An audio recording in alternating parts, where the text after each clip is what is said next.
amigos, muy buenas tardes, buenos días, dependiendo de la hora que nos esté viendo. Bienvenidos a este podcast. Ya estamos aquí listos en Integra Noticias y de verdad que me da muchísimo gusto pues presentarle a estas personalidades.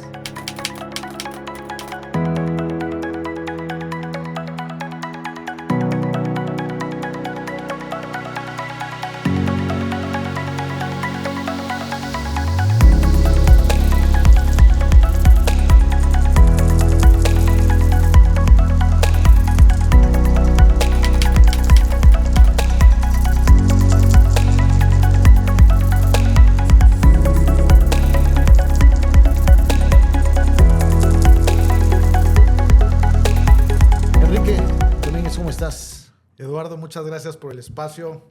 Excelente. Wilber Gutiérrez, ¿cómo estás? Eduardo, gracias por invitarnos. De verdad que ya fueron debidamente presentados. Y el tema de hoy, vamos a estar hablando de algo que es sumamente sonado y de suma importancia en el destino, en el estado, como lo es el tema de las inversiones. Hablar de inversiones es algo que escuchamos mucho. Se dieron tantas inversiones, escuchamos números, hablamos de inversiones extranjeras, hablamos de temas inmobiliarios y demás, pero realmente entendemos de lo que se trata, de lo que es inversiones. No nada más es comprar, no nada más es que está listo para las inversiones, sino en qué se está invirtiendo, qué se está haciendo en el destino. Y bueno, tenemos aquí a personas que ya tienen una larga trayectoria en temas sobre todo inmobiliarios y de verdad que es importantísimo este tema y estoy seguro que le va a gustar, así que lo invitamos a que se quede con nosotros. Inversiones en el destino. Hablar de inversiones en la Riviera Maya es hablar de un antes y un después de todo lo que se vino el desarrollo. Y esto fue un boom, dicho por muchos, y ese boom sigue, bajó, se estabilizó. ¿Qué está pasando? ¿En qué lugar estamos ahorita con el tema de las inversiones en la Riviera Maya? Enrique, arrancamos contigo. Gracias, Eduardo. Wilbert, buenas tardes, gusto saludarte como siempre. Bueno, hablar de inversiones en la Riviera Maya creo que es un tema bastante nutrido y lo podemos ver desde diferentes aristas, ¿no? Por un lado, la inversión del gobierno federal, la inversión de los gobiernos municipales. Por otro lado, la inversión por parte del sector privado en el desarrollo de diferentes productos inmobiliarios.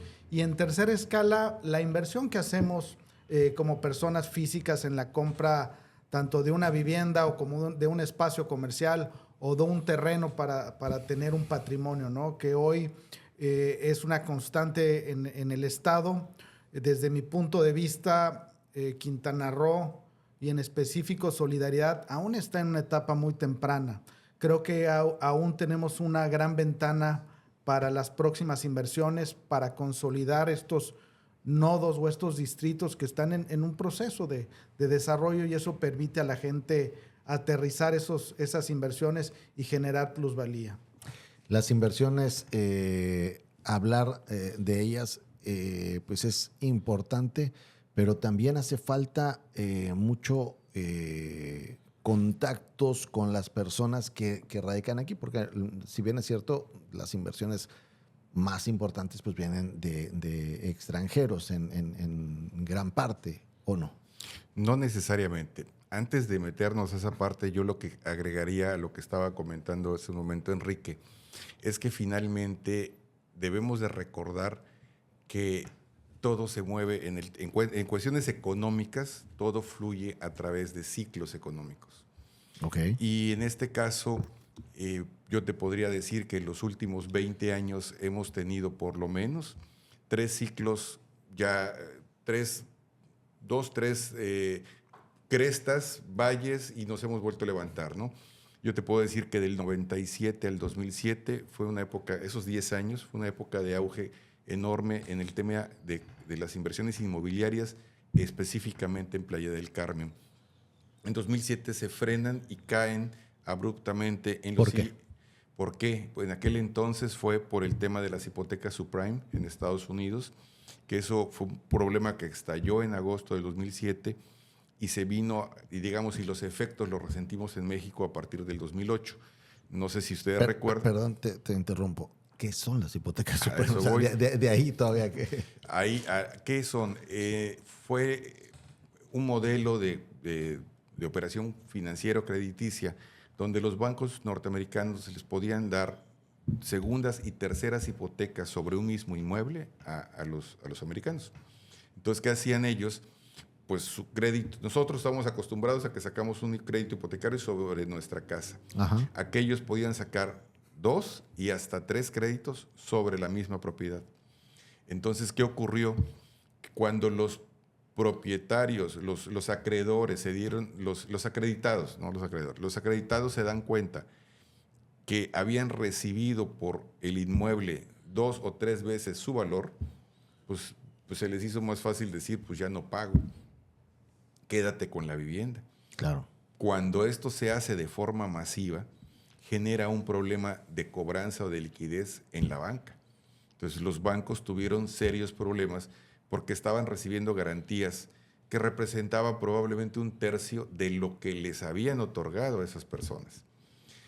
Obviamente se contrajo el crédito en ese momento, pero para esas fechas, al menos entre un 60 y un 70% de las compras que se hacían en la zona, en la Riviera Maya, específicamente en Playa, provenían de extranjeros. O sea, el mercado nacional, de hecho, era menospreciado por las agencias inmobiliarias en aquel entonces. Quizás eso no lo digan muchos, pero yo recuerdo bien que al nacional se le despreciaba. Todo mundo se enfocaba al norteamericano o al canadiense, porque era el que compraba, el que principalmente compraba. Entonces, este efecto de las hipotecas generó que se frenaran las compras. Y eso duró varios años. No fue sino hasta el 2012 que hubo una recuperación en el sector. Hablamos desde el 2007 hasta el 2012. hasta el 2012. ¿Qué tanto había de inventario en aquel entonces en Playa que durante esos años se dejó de construir y se seguía vendiendo? O sea, yo equiparo la situación de Playa en aquel entonces con la situación de Tulum al día de hoy.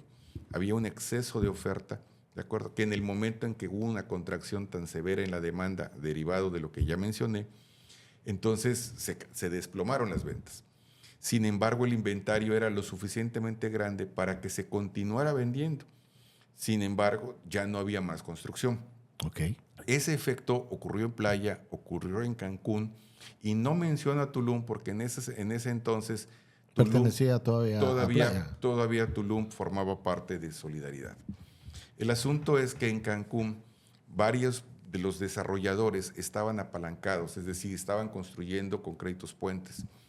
En Playa, los principales desarrolladores que ya estaban bastante consolidados, los que estaban operando en aquel entonces, y no habían tantos como quizá hay ahora, en su mayoría lo estaban haciendo con recursos propios. Ajá. Eso generó un efecto interesante en el caso específico de Playa del Carmen, porque entonces las obras se redujeron su velocidad, algunas se pararon, pero no generó un abaratamiento excesivo en las propiedades, cosa que sí ocurrió en otros mercados donde los desarrolladores, al estar bastante apalancados, o sea, depender en una proporción muy fuerte de los créditos, tuvieron que castigar el valor de sus propiedades, salir a rematar con tal de liquidar en ese momento los créditos puentes o finalmente salir lo mejor librados. Entonces, un efecto que muchos esperaban ver en aquel entonces es que las propiedades estuvieran mucho más bajas de lo que Bajaran realmente de eran. precio. Ajá.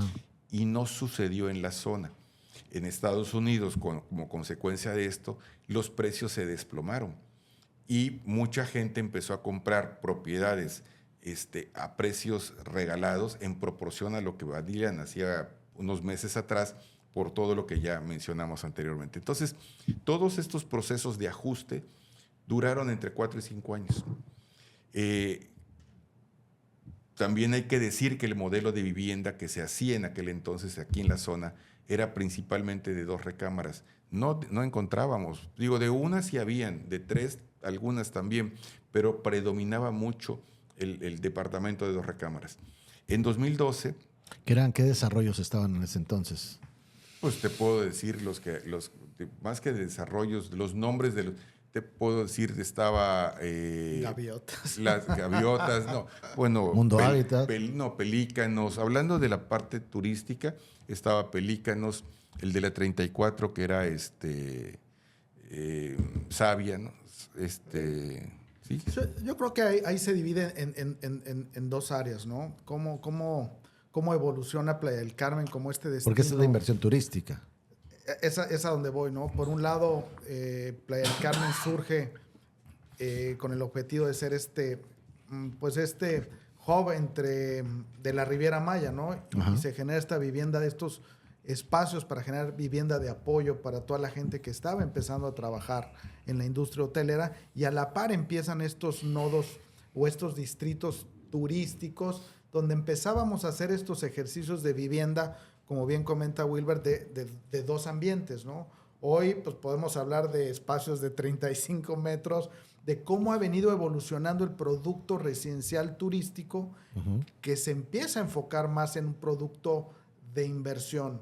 Anteriormente teníamos ese producto que, a pesar que era un inmueble que generaba ingresos, era más de experiencia, de venir a la zona y tener una propiedad. Hoy empieza a evolucionar y empieza a ser un vehículo financiero el tener estos espacios para ponerlos en renta. ¿Por qué? Porque empieza el componente de la tecnología a facilitar el tema de accesibilidad de rentas. Que es cuando entra el Airbnb. Cuando entran las plataformas y ya entramos a otro. Correcto, Okay. pero eso que menciona Enrique acertadamente se dispara o se detona en el 2012. Y del 2012 Que veníamos de la crisis del 2011 de la influenza, ¿no? La influenza fue en el 9. En el 2009. ¿Cuándo fue cuando nos pegó que estaba? En el 2009. 2009. Por eso te decía yo, en agosto de 2007 estalla en Estados Unidos las hipotecas Supreme. En el 2008 ya nos llega el efecto. En el 2009 se recrudece con el tema de la influenza. 2010 todavía seguíamos muy afectados. 2011 como que empieza a reaccionar el mercado. Yo veo un parteaguas en la zona en el 2012, cuando empiezan los primeros desarrollos que ofrecían viviendas o departamentos de 1 recámara enfocados o estudios enfocados al tema de la renta vacacional. Y ubico muy bien a algunos desarrolladores, algunas master brokers que surgen en ese momento, que también el concepto hasta antes de eso no se conocía mucho, pero el tema es que le pega a uno, digamos, le pega bien, digamos, se ve que es exitoso el modelo y lo empiezan a hacer un segundo, un tercero, un cuarto. El asunto es cuando lo hacen demasiadas personas, todos al mismo tiempo. Entonces, en los últimos 10 años hemos tenido una sobreoferta de específicamente ese nicho, ese modelo de negocio que está mencionando. Que no es que sea malo, simplemente el tema es que está sobreexplotado. Está sobreexplotado, o eso es la percepción que yo tengo en este momento. Y también es cierto que se empieza a migrar, así como decía yo que en el 2007, 2008, en esos años no hablábamos de Tulum porque no era representativo y formaba parte del mismo municipio. A partir de que se crea el municipio de Tulum, se detonan muchas actividades, inversiones y actividades inmobiliarias en la zona de Tulum. Y Tulum ha estado de moda en los últimos 10 años. Y Tulum ha crecido muchísimo. Tulum tuvo hace 2 años, y eran datos que el propio Enrique manejaba mucho, 200, 300 proyectos, 400 proyectos simultáneos en construcción. Entonces, ¿qué ha ocurrido? La oferta se ha incrementado, la demanda se ha mantenido constante e incluso a la baja. ¿Por qué? Porque la situación... Pero, o sea, estar hablando de 200... 400 proyectos. 300, 400 proyectos. proyectos. Son proyectos de cuántas casas cada uno. O sea, es una demanda. Una oferta. Es una oferta, pero debe haber una demanda de ese tamaño. O sea, para que tengas. O es nada más porque se agarró a construir a lo loco y no es que se tenga tanta oferta. Yo creo, yo vuelvo un paso atrás, ¿no? El entender cómo son los ciclos de los nodos turísticos de Quintana Roo. cómo vienen evolucionando gracias a la infraestructura que hace por parte del gobierno, qué fue lo que nos pasó en Cancún, cómo se consolida ese destino turístico, cómo la base del desarrollo surge con este modelo inmobiliario donde pues, surgen los hoteles, surgen la vivienda turística y la vivienda de apoyo. Hoy que estamos viviendo en solidaridad, pues bueno, es ya una ciudad que empieza a tomar forma y empezamos a tener un abanico de oportunidades de inversión o de productos inmobiliarios. Hablamos de vivienda turística en diferentes escalas, desde los departamentos para inversión que tienen ciertas características hasta residencial turístico AAA, que hoy Riviera Maya tiene de los mejores complejos, llámese un Mayacobá en la zona residencial, donde llegan estas grandes marcas. En el corredor hacia Tulum empiezan a aparecer proyectos con franquicias AAA. Por otro lado... Hablar de un AAA para la gente que no domina el argot todavía inmobiliario. Pues ahí es cuando llegamos a tickets arriba del $1,000,000. O sea, residencias que están de 1 millón, 2 y 3 millones de dólares, que eso lo tenemos en la Riviera Maya. Hay que entender el tipo de... Hay desarrollos de 3 millones de dólares. Sí, Sí, por supuesto. Entonces, a esa escala estamos en el escenario global como destino, ¿no? Entonces, al haber este tipo de proyectos inmobiliarios, pues desencadena más oportunidades o más espacios para la gente, los directivos, para los que operan los destinos, ¿no? Entonces, empiezan a surgir estos nodos de zona de vivienda o de desarrollos o distritos, donde, pues, por un lado está la vivienda, por otro lado están los corredores comerciales, que hoy en día requerimos en Riviera Maya impulsar este tipo de inversiones. Por otro lado, los edificios de oficina. Por otra parte, el tema médico que empieza a tomar El tema industrial. El tema, bueno, ahí va. El tema médico que empieza a tomar una relevancia importantísima. ¿Por qué? Porque al tener conectividad con 109 países, con estos 4 aeropuertos, pues estamos recibiendo turismo que busca en México o ve en México esta alternativa para tratamientos preventivos, y ahí se desencadena otra rama de oportunidades. Es algo que no se visualiza o se habla poco, ¿no? De esa perspectiva desde un turismo médico. Pues mira, hay iniciativas que ya tienen varios años. La realidad es que las grandes marcas o los grandes grupos aún veían a Quintana Roo en una escala pequeña, por así decirlo, de aforo de usuarios. Hoy en día ya con la población que tenemos y con la cantidad de turistas que estamos recibiendo en la zona, ya empieza a tomar una mayor relevancia. En Playa del Carmen ya vienen proyectos importantes de tema médico que se están consolidando, proyectos que están pues en esta etapa temprana, pero vienen. Por otro lado, como bien dice Wilbert, la parte industrial, que bueno, Wilbert ha sido uno de los pioneros en impulsar estos distritos e igual están todavía en una etapa temprana.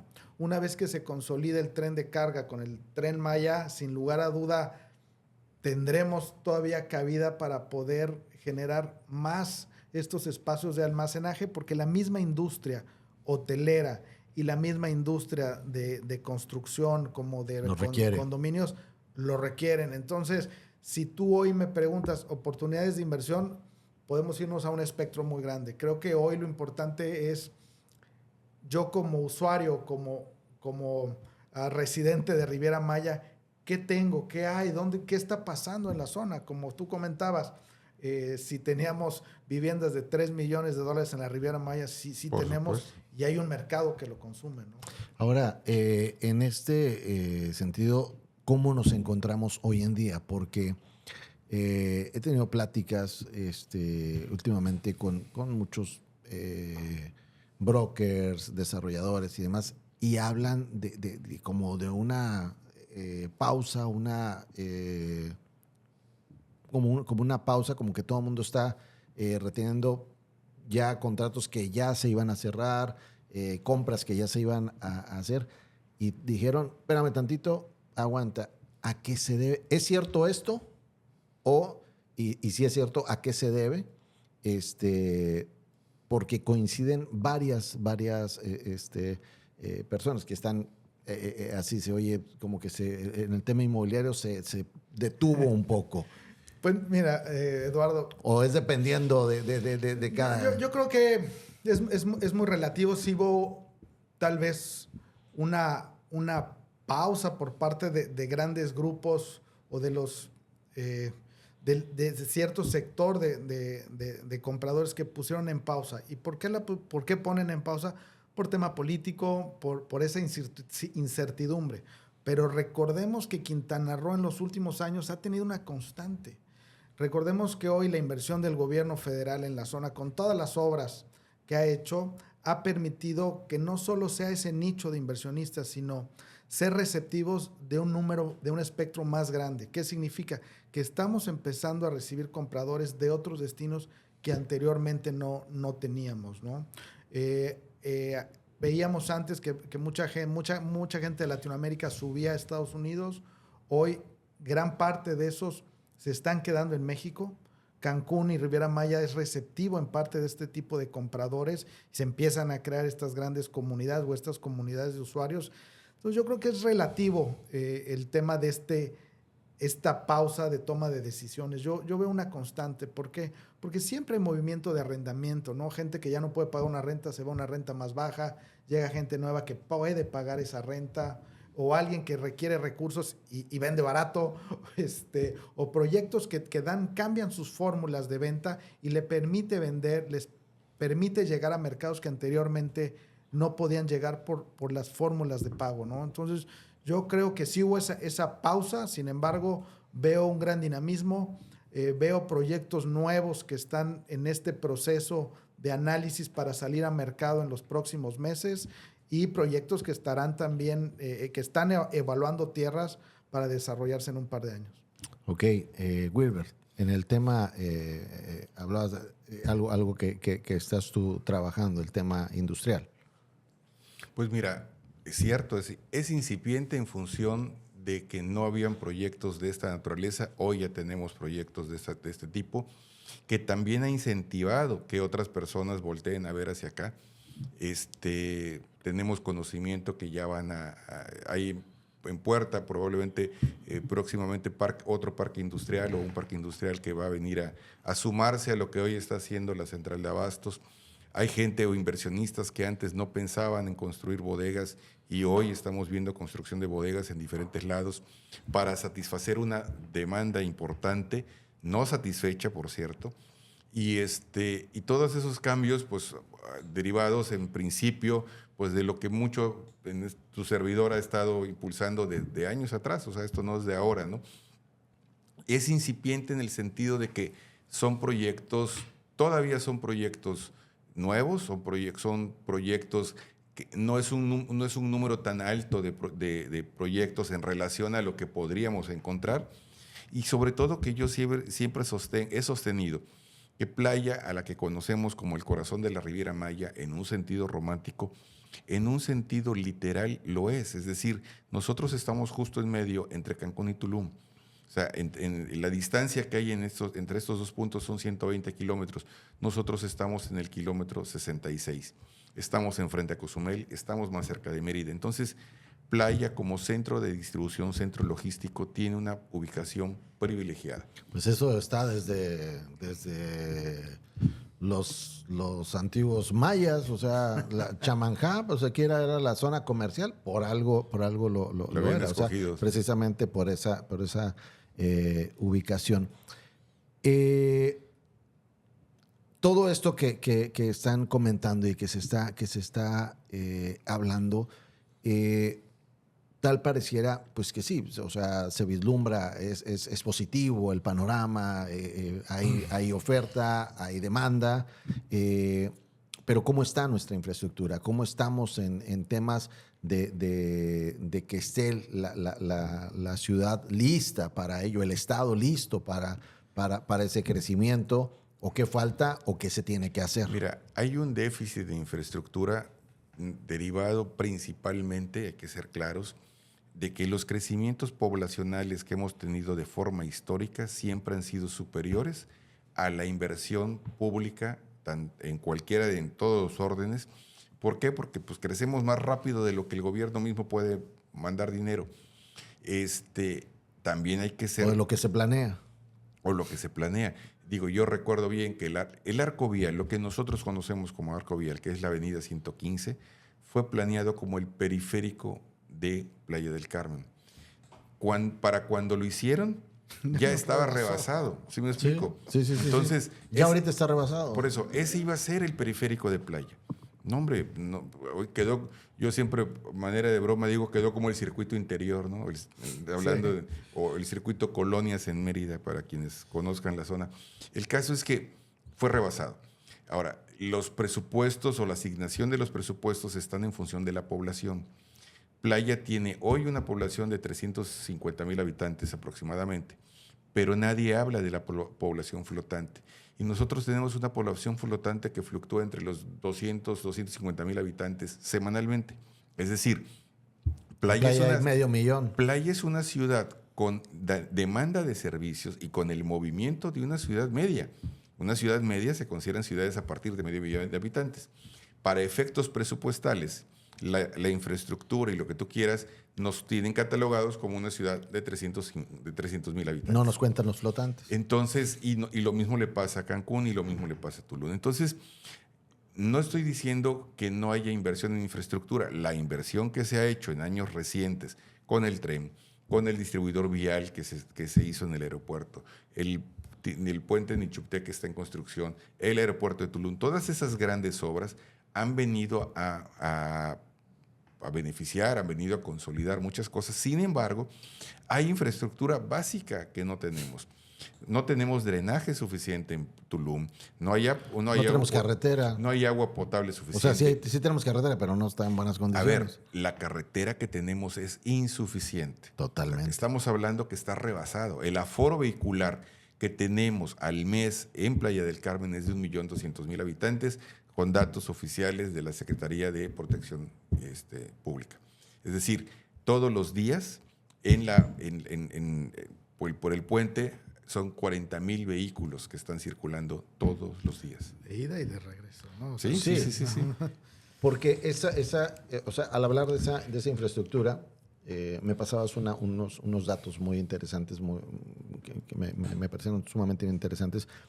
La inversión, por ejemplo, de los tramos del Tren Maya, la inversión que se está haciendo con el puente de Nichupté, inversiones del aeropuerto. O sea, si se habla de inversiones, son sumamente importantes. O sea, es una cantidad bastante considerable que no cualquier estado la tiene. No, definitivamente no. Probablemente se esté liderando en inversiones de infraestructura aquí, o sea, tan solo con el Tren Maya, ¿no? Con lo que toca del Tren Maya. Pero aún así, hoy en día es insuficiente. Hablamos de una carretera federal que es totalmente insuficiente. Sí, sin lugar a duda la carretera está rebasada, pero bueno, es algo que la misma dinámica hará que se remodele o que la actualice, ¿no? Yo creo que hoy lo importante es entender cómo Solidaridad en específico se consolida con estas zonas, con la cruz de servicio, que ya empieza a tener una atracción importante, donde están ya estas grandes avenidas, donde ya hay centros comerciales y tenemos ya tierra con vocación y usos de suelo. Yo creo que ahí es donde tenemos que hoy enfocarnos y entender que ahí tenemos la posibilidad de generar producto inmobiliario. En este sentido, se sigue, o sea, se está apostando hacia lo vertical, tengo entendido.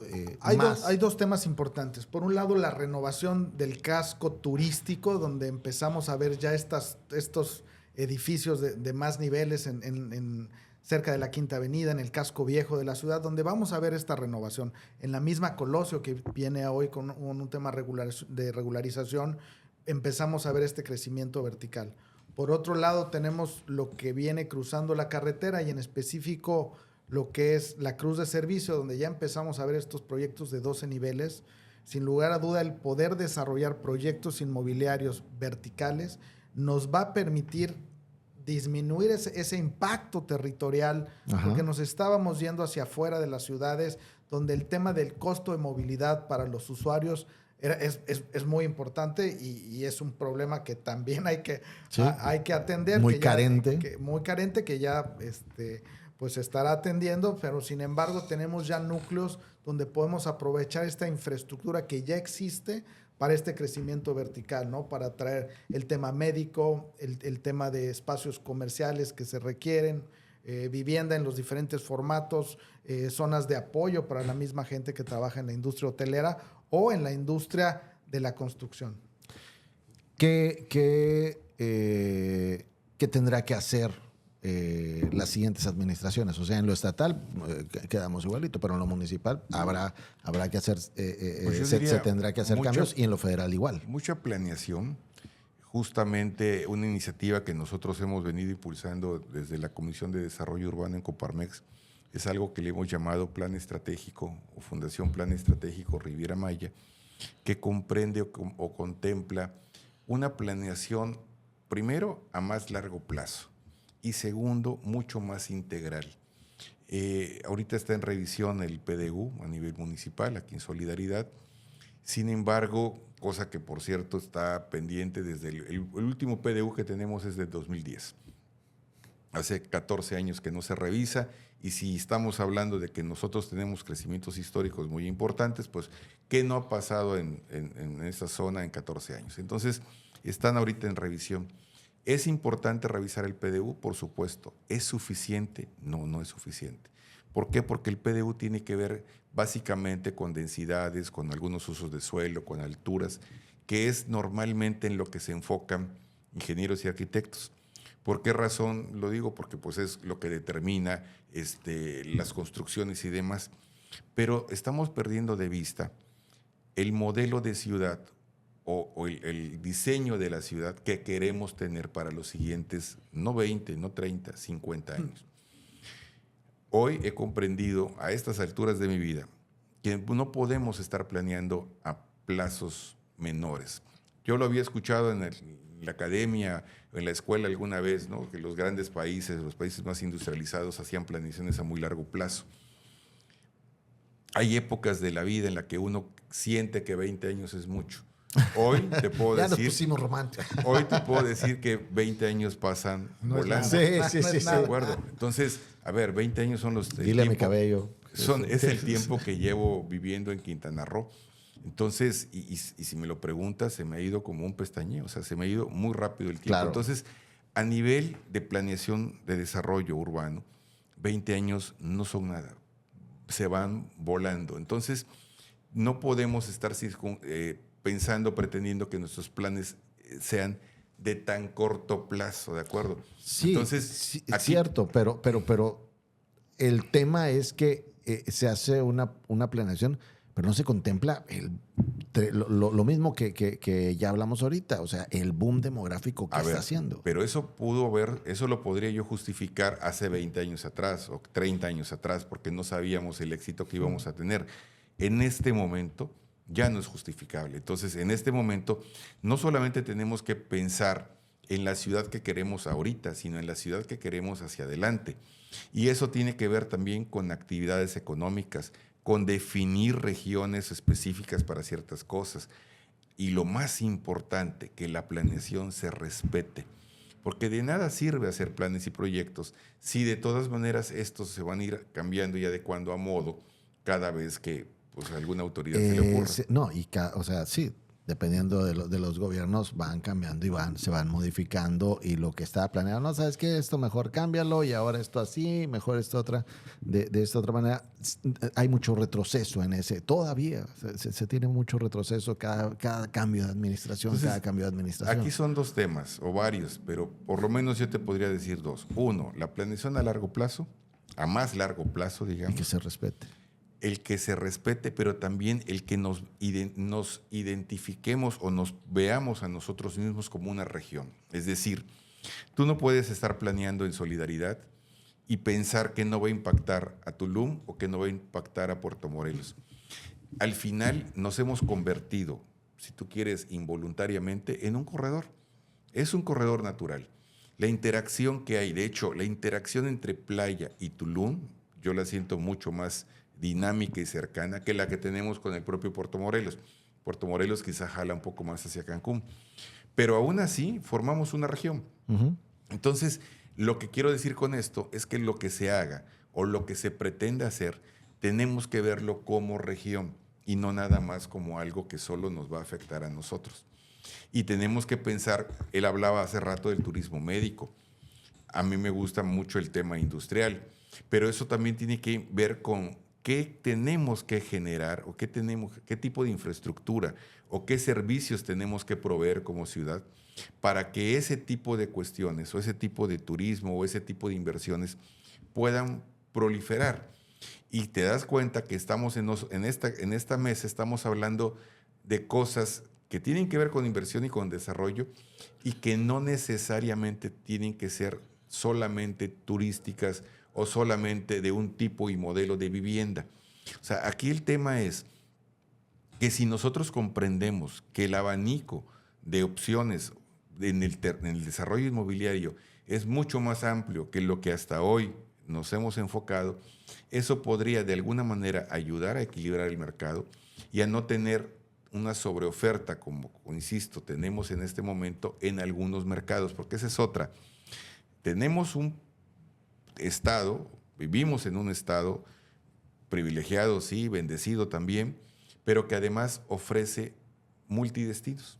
Es decir, el producto de Cancún es diferente al de Holbox y es diferente al de Playa y es diferente al de Tulum y es diferente al de Bacalar. Entonces, a pesar de ser todos, ofrecer las playas del Caribe, todo es Caribe, resulta que cada uno tiene características diferentes y mercados diferentes. Algo que hemos sostenido y lo hemos comprobado infinidad de veces. Las personas a las que les gusta Cancún no son completamente... Las que les gusta Cancún no les gusta Playa y no les gusta Tulum. A las que les gusta Playa a las que les gusta Playa muy probablemente les guste también Tulum y te van a decir que no les gusta Cancún. Sí, claro. Eso habla de perfiles y de gustos, tanto de la gente como de las características de la zona. Es importantísimo precisamente saber cuáles son los planes del gobierno y que lo tengan en cuenta los desarrolladores y los que están metidos en este tema. Perdón que te interrumpa, yo haría una acotación o una aclaración. Aquí lo que tenemos que lograr es que los planes no solo sean del gobierno, sino que los planes sean en conjunto con el gobierno. Claro. Es decir, la sociedad civil, a través de los colegios profesionales, de las organizaciones que tenemos, que ya existen y que tienen que ver con todo el sector, tenemos que trabajar en conjunto. Pero sí es así o no es así. Hoy en día, en las últimas administraciones vemos esta apertura de la incorporación del sector privado en estas mesas de trabajo, en estos comités donde participamos. Sin lugar a duda, es tener una mayor injerencia. Y por un lado, tener una mayor injerencia y un mayor peso por el sector privado, con las cámaras y asociaciones y los colegios. Y por otro lado, un tema muy importante es la integración de equipos multidisciplinarios especializados en la planeación. Yo creo que ahí los gobiernos que puedan entenderlo y puedan sumar... A ver, repítemelo. Equipos multidisciplinarios. Multidisciplinarios con experiencia en la planeación urbana. ¿Qué significa? Entender cómo están creciendo las ciudades a lo largo en el mundo, entender casos de éxito y empezar a traer ese talento que nos ayuden a cómo planear las ciudades. ¿Cuáles son las tendencias? ¿Qué es lo que está buscando el usuario? ¿Cómo viene este cambio con el fin de minimizar la huella de carbono? ¿Qué están haciendo las grandes ciudades o las ciudades emergentes para combatir, disminuir el uso del vehículo, crear espacios peatonales, fomentar pues la siembra de árboles en zonas urbanas donde estamos perdiendo esa mancha, estamos carentes de árboles. Esta mancha urbana que seguimos quitando árboles, tenemos que revertir, tenemos que ver cómo sembramos árboles donde los quitamos, cómo quitamos carros donde ya no es necesario el vehículo. Hoy creo que la micromovilidad nos permite desplazarlos en ciertos núcleos. ¿Cómo creamos estos distritos o estas zonas de menos de 15 minutos caminando que van en beneficio de mejorar la calidad de vida de quienes viven en la zona? y por ende, pues bueno, mejora su estado de ánimo, que su estado mental, su salud mental, que a veces no le damos una importancia, y creo que es la base de una comunidad sana, el poder tener gente feliz dentro de estos distritos y proveerles esa infraestructura. Hay una palabra que ha estado, o sea, ha resurgido fuerte, la gentrificación. ¿Está sucediendo en Playa? Bueno, pues eso lleva sucediendo hace 20 años. ¿Qué es la gentrificación? Es el desplazamiento de los locales, de la gente local, Ajá. por las inversiones o por las construcciones de todos los que llegan. Es decir, ¿Esto es bueno o esto es malo? A ver, como lo quieras ver, todos los desarrollos que estamos viendo en la parte turística, la Gonzalo Guerrero, la Sacilja, en el centro de Playa, fueron casas, no hay terrenos baldíos, son casas que se compraron, de lotes que se estaban comprando, se tiró la casa y se levantó un edificio. ¿Por qué se hizo? Porque a la persona que vivía ahí le llegaron a ofrecer una cantidad de dinero que para él, que llevaba ahí 20 años viviendo y que le había costado muy poquito, en función de lo que le estaban pagando, le pareció muy bien y se levantó un edificio. Fue tanta la demanda de ese tipo de propiedades. A mí me tocó ver, y recuerdo bien los números, un lote ahí no te costaba arriba de 1.200.000, 1.300.000, 1.5 millones encontrabas una casa de estas, que te podría decir es un valor bastante razonable. Hace 5 años se dispararon y estaban llegándote a costar los terrenos 4 millones y medio y 5 millones de pesos, el mismo lotecito de 200 metros cuadrados.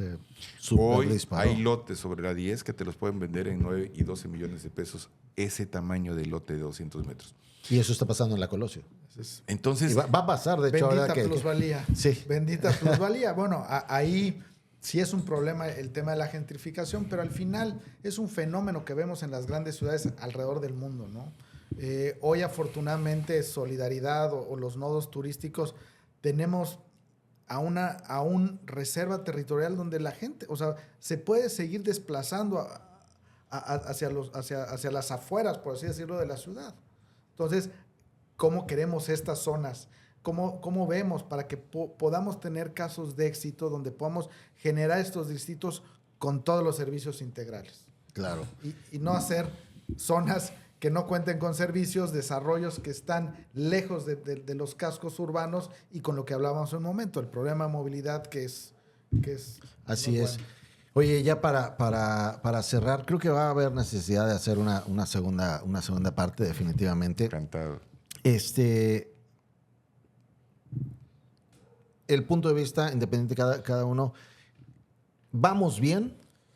O sea, podemos decir, no, están las cosas bien, y qué falta para o sea, brevemente, qué puntos hay que tocar para desglosarlo en el próximo programa. Y también en el próximo programa también quiero poner el tema Villas del Sol. ¿Qué falló y qué pasó ahí? Porque hoy en día es una bomba de tiempo que es grave. Pero lo vamos a dejar para el siguiente, porque ese hay que desarrollarlo, pero con pincitas. ¿Vamos bien? Vamos bien. Sin embargo, creo que siempre hay que corregir el rumbo. Las condiciones van cambiando y hay que aprender de nuestros errores para ir corrigiendo y buscando nuevas oportunidades para estar mejor. Hoy, como les digo hace un momento, creo que la salud de una comunidad es lo más importante, y es hacia donde tenemos que poner principal atención para crear estos distritos o crear ciudades donde podamos generar un arraigo para la gente que llega a vivir a Solidaridad. Excelente. Coincido, yo creo que todo es perfectible, todo se puede mejorar. Yo siempre, como economista, hablaré de ciclos económicos, hablaré de tendencias, y la tendencia es positiva, la tendencia es ascendente. También hay que aprender a diferenciar mercados. No es lo mismo el comportamiento que tenemos hoy en Solidaridad que el que tenemos en Tulum o que el que tiene Cancún. Cada mercado tiene comportamientos diferentes. Hablando específicamente de donde nos encontramos, te puedo decir que la tendencia es creciente, es positiva, hay cosas que mejorar, pero al final del día me siento optimista porque estamos en una ciudad que tiene aún muchísimo que dar ¿de acuerdo? Y que finalmente los que estamos hoy viviendo y que queremos continuar viviendo aquí, disfrutando de una ciudad tan hermosa como lo es Playa del Carmen, tenemos que tener participaciones mucho más activas en lo que tiene que ver con el desarrollo y la planeación de largo plazo para la región. Excelente. Para el siguiente programa les voy a plantear el tema Villas del Sol. Otro que tengo ahí, hablar tema brokers, tema ventas y las tranzas que hay en esos temas para el próximo podcast. ¿Algún otro tema que podamos meter en la próxima entrega? Podemos hablar, yo creo que ya para la tercera entrega, de temas de sustentabilidad en el área inmobiliaria, el cómo crear estos distritos de 15 minutos y cómo trabajar en reforestar o en crear los núcleos urbanos con una capa vegetal que hoy en día está carente en la ciudad. Excelente. Wilber. Pues no, yo digo, podemos agregar otros temas, por supuesto, la regulación en la parte comercial es muy importante y la profesionalización del sector. Tenemos un sector que tiene una cantidad que hay quienes te dicen que son 7,000, el otro día alguien me decía que son 10,000 o 12,000 agentes inmobiliarios. Nadie sabe a ciencia cierta. Lo que sí sé, que somos muy pocos los que estamos registrados, matriculados, que pertenecemos a alguna asociación o que hacemos las cosas como debe de ser. Y eso es importante insistirlo y trabajarlo porque al final impacta en el mercado. Al final nadie habla mal específicamente de alguien en particular, sino tenemos tristemente la tendencia a generalizar. En tal lugar, en Playa o en Quintana Roo, me hicieron fraude, me hicieron así, me hicieron así. Y esto no es más que consecuencia pues, de que hayan tantas personas, tantos actores en el medio y que no necesariamente todos, algunos por ignorancia y otros por malicia, pero claro, al final te meten en líos. Y ese tema va a estar interesante que lo desglosemos precisamente en la próxima entrega. Muchísimas gracias, Enrique, Wilber, de verdad. Y bueno, ya están comprometidos para el siguiente podcast que le demos ahí la segunda parte. Muchísimas gracias, esperamos sus comentarios y recuerde suscribirse. Y bueno, la próxima entrega tendremos más plática y más cosas de qué platicar. Mi nombre es Eduardo Torres, gracias. Un placer. Gracias. Buenas noches.